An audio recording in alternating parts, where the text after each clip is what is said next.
The wave didn't look dangerous. It looked like salvation. A single turquoise curl that deposited a tiny loggerhead sea turtle onto the sand.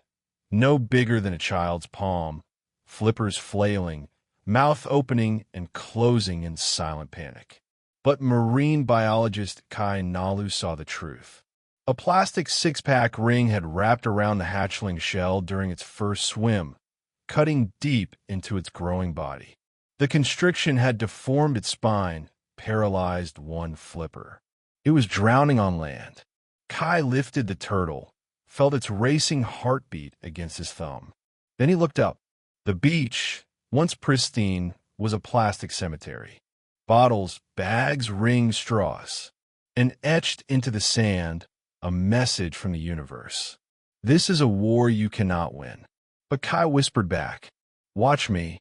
At the rescue center, Dr. Elena confirmed the worst. The plastic fused to its carapace. Surgery is impossible at this size. If we remove it, we risk shattering the shell. The hatchling, named Koa, would never swim properly, never dive for jellyfish, never migrate. Euthanasia is the humane option, Elena said gently. Kai looked at Koa's determined little flippers, still pushing against the water in his tank. He doesn't know he's broken. That night, Kai designed a prosthetic, not a replacement flipper, a brace, a 3D printed exoskeleton that would guide Koa's growth, forcing the shell back into shape. It had never been done before. It probably wouldn't work. But by sunrise, Koa was wearing the world's first turtleback brace. Kai lived in a surf town where plastic was currency. Tourists brought it. Waves delivered it. Locals ignored it. But Koa's story spread. A photo of the tiny turtle in his neon green brace went viral. Hashtag #SaveKoa trended. Suddenly, tourists weren't just surfing. They were cleaning. Beach cleanups grew from 5 people to 500. But Kai saw the bigger picture. We're treating the symptom, not the disease. He traced the plastic upstream, to a single river, to a single factory, to a single man. Mr. Chin's plastic plant employed half the town. For decades, it dumped microplastics directly into the river. Legally, Kai confronted him with Koa in a portable tank. Your factory did this. Chin looked at the turtle, looked away.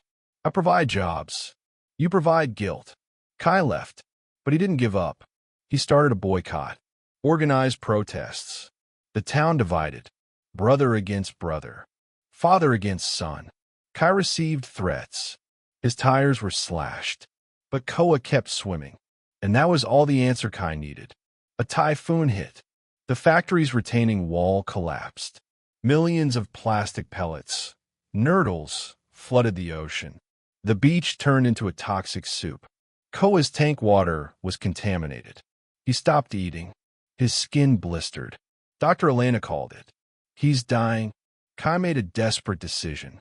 He moved Koa into his bathtub, fed it by hand, filtered the water through coffee filters. For 3 days, he didn't sleep. On the 4th morning, Koa ate a shrimp.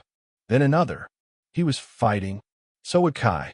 Kai's team collected water samples, found toxic levels of phthalates, filed a lawsuit, but they needed proof the factory knew.